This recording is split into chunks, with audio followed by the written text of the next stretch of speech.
Hello, everybody. Eric Grenier here, and welcome to the 93rd episode of the Writ podcast. The United Conservative Party was supposed to end divisions on the right with the merger of the Progressive Conservatives and the Wildrose Party, but a new organization, Take Back Alberta, is trying to influence the UCP from within. So to discuss what impact Take Back Alberta has on the UCP and what impact it might have on the election, I'm joined by the CBC's Jason Markusoff. Jason, how are you doing? Good, Eric. Long-time listener. Happy to be on your podcast. Well, you did join me back with the federal election live stream, if you remember that marathon, which was a lot of fun. But anyway, let's get into, you wrote something recently for the CBC. It was an in-depth look at this organization called Take Back Alberta. So why don't you explain exactly what Take Back Alberta is? Okay, so understand what Take Back Alberta is. You have to understand a bit about its leader. This guy, David Parker, he's this mid-30s political operative who's been around politics in Alberta since his teens. He's quite a keener. He claims he worked in the PMO for a stint under Harper. He pushed to get Andrew Scheer out of federal politics. He worked for Danielle Smith back in 2012 when she was running for the Wildrose campaign, and he helped get Jason Kenney elected. Then during COVID, had a big falling out with Kenney and the UCP government. Didn't like the COVID restrictions, didn't like the vaccine rules, didn't like that they were arresting pastors who were defying COVID rules, and he vowed to take out Jason Kenney. He vowed to not rest until Jason Kenney was no longer premier. Starts up this group in early 2022, Take Back Alberta. This group, led by him, going around mostly rural Alberta, encouraging people to rise up against Jason Kenney, join the UCP, and vote against him in a leadership review.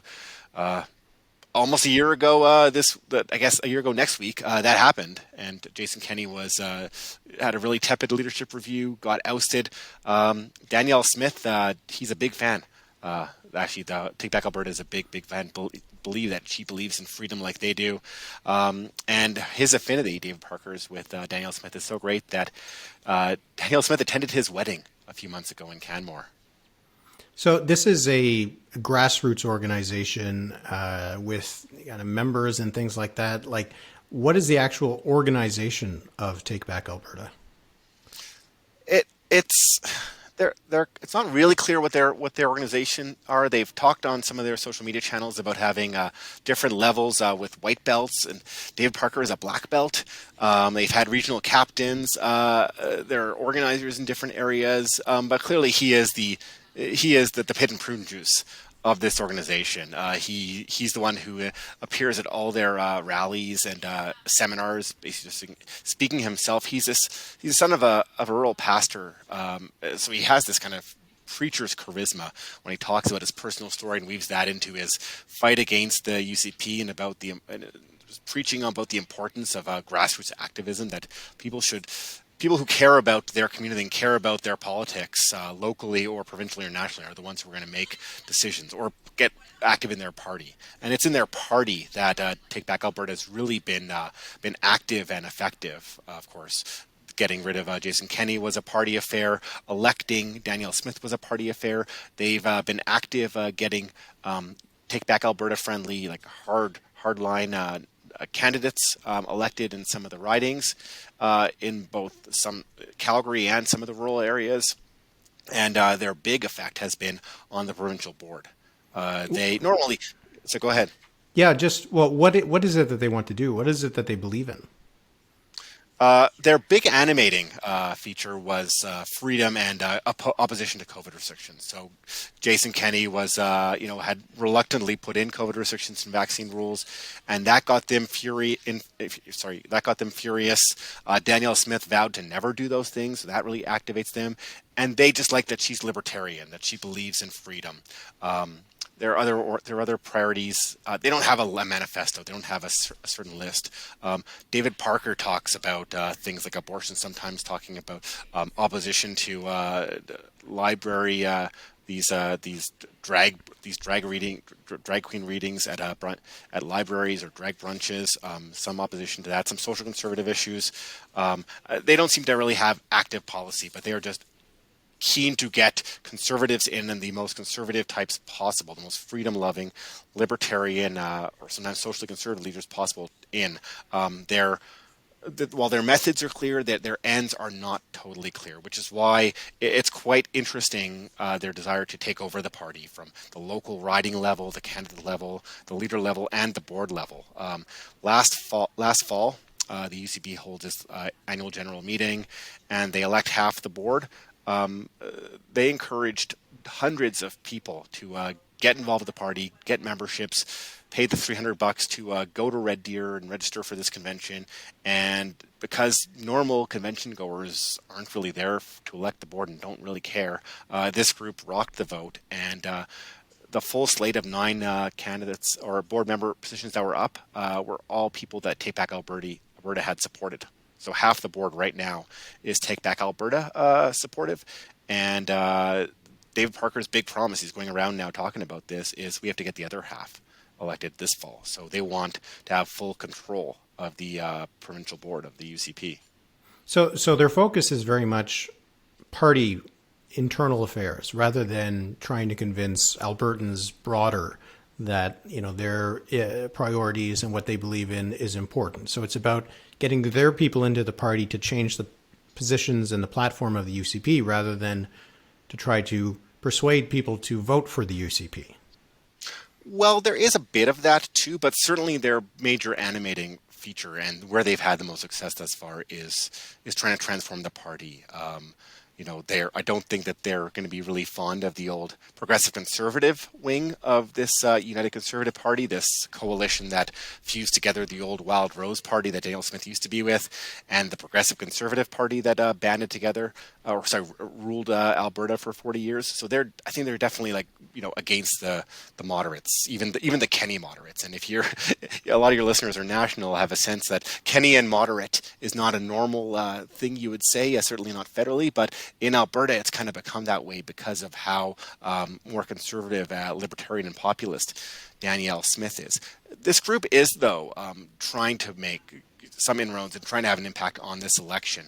One of the things that David Parker is doing now during this campaign and in the run-up to the campaign has been holding these seminars and these both online and in person throughout the province, telling people how to persuade others to vote Conservative.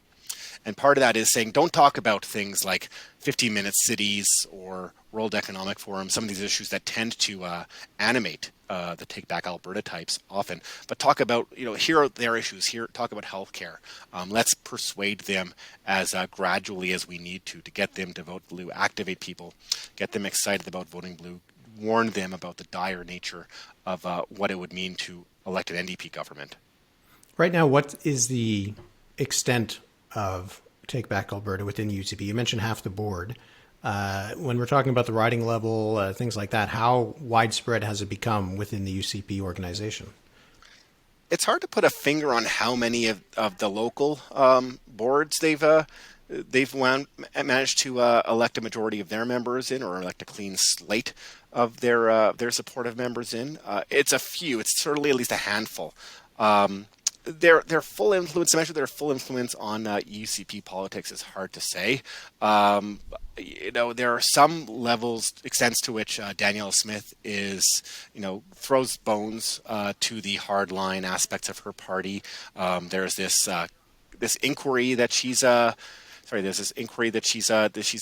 created, chaired by Preston Manning, to look into COVID policies and look into pandemic management and offer advice. That's really seen as a sop to her hard right. But otherwise, a lot of what she's done have been very moderate, very mainstream level promises. Yes, she did the Sovereignty Act in the fall, which was this wild idea to pass a law that claims it can allow the Alberta to refuse to enforce any federal laws it doesn't like or doesn't see as constitutional or jurisdictional.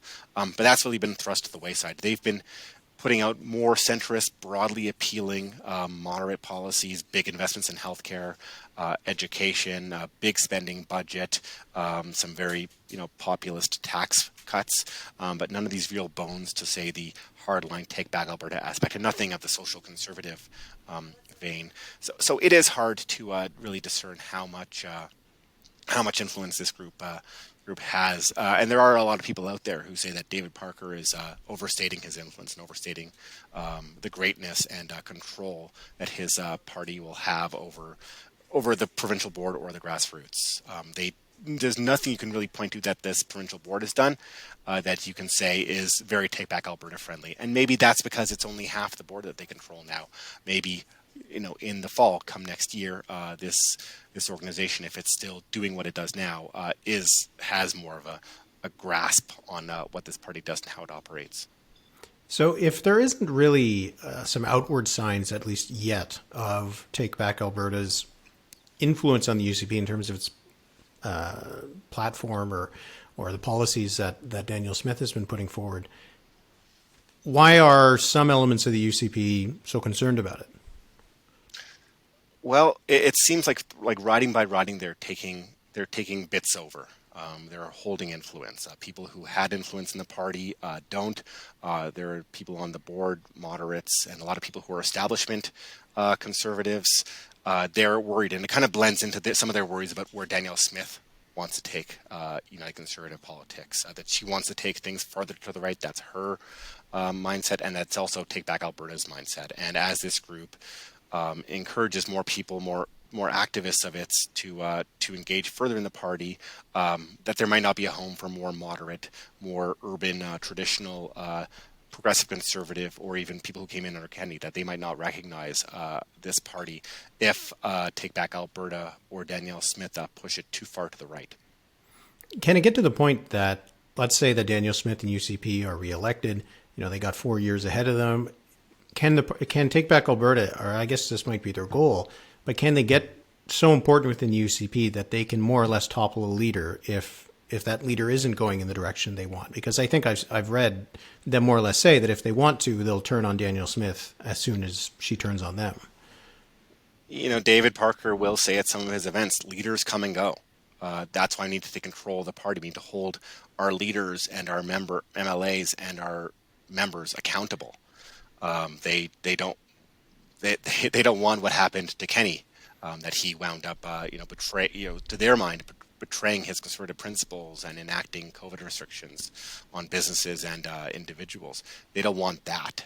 So I think implicit in what they do and how they operate is the threat that they can topple. If they can topple this leader, they can topple any leader. Is Danielle Smith just a fellow traveler, or are there links between these two beyond, I guess, a wedding invitation? There's an affinity. There's definitely a friendship. So one of the complex things about this is that this party, this Take Back Alberta group, is registered as a third-party advertiser. And you have to do that under Alberta's current elections finance laws to really be part of the conversation, advertise, hold a lot of events, be an active player in the election. You have to register as a third-party advertiser. And with that, there's a bunch of new rules, many of them brought in by the UCP in the last few years under Jason Kenney, that they can't share executives. So you can't have the UCP and Take Back Alberta holding the same rules. I mean, there were some Take Back Alberta members who were executives or leaders within Take Back Alberta. When they got elected to the board, they had to take a step back. David Parker couldn't become suddenly vice president tomorrow and still be running this group under current laws. There are a couple other sensitivities. They can't share data, and there's no sense they're sharing data, even though for almost a month there, at least, Take Back Alberta was asking people on their registration forms for their events, can we share this information with local UCP campaigns? I was actually able to find video of David Parker saying, we just violated Elections Alberta laws, and I'm going to have to report that to the province. But he says that they didn't share that data. The party says they didn't get that data. It's clearly, though, a delicate dance about what they can and can't do. And Take Back Alberta has begun to seem like they are wary of the perception of them out there as this extreme group with rather extreme, strident views on things and statements that they make. So in one of their messages on Telegram, which is the social media app that they use to communicate with their members, they said, please don't wear Take Back Alberta T-shirts to T-shirts to their to other events, and don't mention Take Back Alberta at the doors if you're campaigning with people, because not everybody thinks that Take Back Alberta is all sunshine and roses.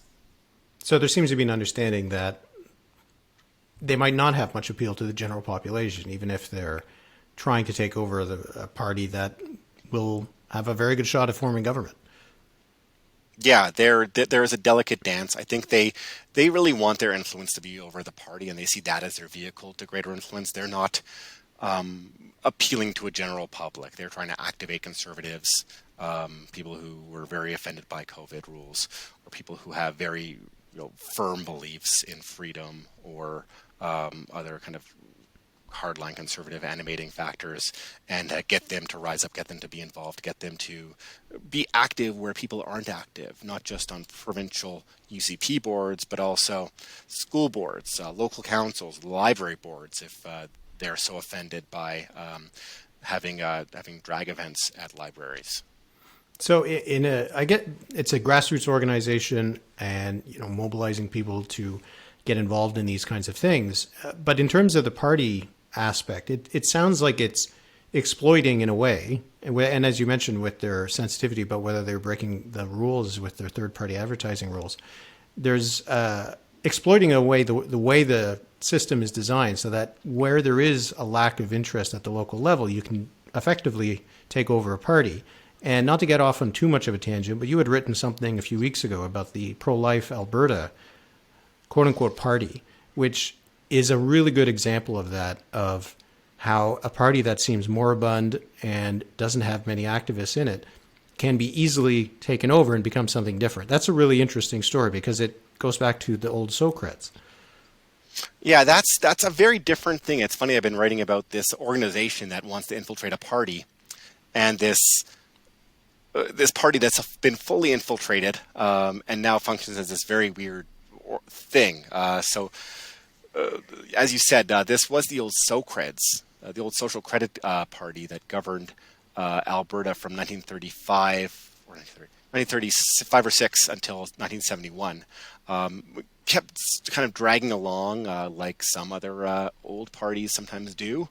I think of like the Manitoba or the Saskatchewan Liberals say. They still exist in very small effect in that writing. I'm not sure if Socreds survived anywhere else but Alberta. But a few years ago, they were holding their AGM, and they were a tiny, tiny party that maybe got like 1% of the vote or so provincially. And a bunch of pro-life activists, anti-abortion activists, came in, took over the board. It just took like 20 or 30 of them to do this for the poor old leader, Len Skorowski. And they said, we're going to become a one-issue party, and we're going to become the Pro-Life Alberta Political Association. And they did that. And then they kind of laid dormant, doing the least they can to, the bare minimum to keep their registration up. That includes running a bare minimum of one candidate, spending nothing in the last election. But what they've started doing over the last couple of years is raking in donations hand over fist. We're not talking about the millions that the UCP or NDP have pulled in. We're talking about like $350,000 a year, which is good enough now that the other parties are kind of decimated to make it the third largest fundraiser among parties. And the strange thing about that is that they're not using that to mount election bids, work on campaigns, recruit candidates. They're actually just using this money to create and put up on radio and online anti-abortion ads. Just straight up anti-abortion ads. It's almost like they're a lot of what they do seems like it seems similar to a third-party advertiser or a political action committee that's just focused on abortion, except that they're a party. And when they're a party, what they can do that other groups can't do is give massive tax credits for their donations. I'm talking like 75% on small donations, up to $1,000 tax credits on bigger donations. So they have this huge advantage over any other pro-life or pro-choice organization, and can basically have the government subsidize much of their donations. It's an interesting case of how the rules can be used in a way that's completely legal. Nothing that the party's doing is apparently counter to the rules, but the rules are designed not for this kind of situation, but they can be kind of exploited. That's not the only example of this kind of zombie party that ends up being taken over or does something that, is not meant. I can think of the Animal Protection Party as a federal level, raises a ton of money, raises $200,000 or $300,000 a year, only runs a few candidates, runs just enough candidates so that they can have a spending limit, so that they can spend something and support candidates who care about animal welfare. Or the Saskatchewan PCs, who still raise or still get hundreds of thousands of dollars of earnings a year because of a trust fund from the old PCs that is still existing within that bank account. So the party exists. It seems like they started to have a little bit more action over the last election, but the party for a long time existed primarily because they had, I think, a couple million in the trust fund or something of that magnitude. Because when I was looking at their earnings for last year, they had over 100,000 from the trust fund. So the trust fund was making at least that much money. So it just shows how we have these political parties that seem like, big political organizations that have well-run teams and abide by all these rules. But we have all of these smaller parties that can get a lot done just because of how the rules are set up. And that pro-life party is a good example. They are running, I believe, just one candidate this time again, right? Yeah, the same guy. And this year they actually have, for the first time, lawn signs. But they don't say the guy's name. They just say end abortion, vote for pro-life. Well, you can recycle them. You can use them the next year then, or next election. It's like the Green Party of Canada signs I see in most elections. That's right. Yeah, if you maintain a logo and a color, you can amortize some of these expenses. Okay, to get back to what we were talking about then, how united then is United Conservative Party? That's an interesting question. This is actually a really interesting question that we're starting to explore a bit. There is a unity in purpose right now to win the next election, to get to May 30th and still be the governing party, have another 4-year mandate. I mean, minority is not an option in this election, given that only 2 parties, Alberta Pro-Life, are active, really have a chance of winning in any riding. People certainly have their misgivings about Danielle Smith or about Take Back Alberta, but everybody's kind of rowing in the same direction, more or less, to win. What happens after May 29th, win or lose, is interesting. Danielle Smith is not terribly popular in the province. She's not terribly popular in the party. There are moderates who were not comfortable with her, people who were, been elected under Kenney, people who don't see her as in the conservative tradition of more moderate candidates for Alberta, or in Kenney's tradition even. And there are these hardcore activists on the right, Take Back Alberta and other similar groups that live online a lot, who are just gritting their teeth about Danielle Smith, hoping that she'll be a more true blue conservative or true populist conservative like she was during the leadership race after. And if she moderates too much, or if she goes too much the other way, knives could come out either which way. Also, she's volatile. She's unpredictable, what she does, what she says. There are a whole bunch of comments being unearthed during this campaign that a lot of conservatives are united in wishing that she hadn't said that, or that they don't have to defend them at the door with. So the party is united for now, but win or lose after the election, it could be a different story.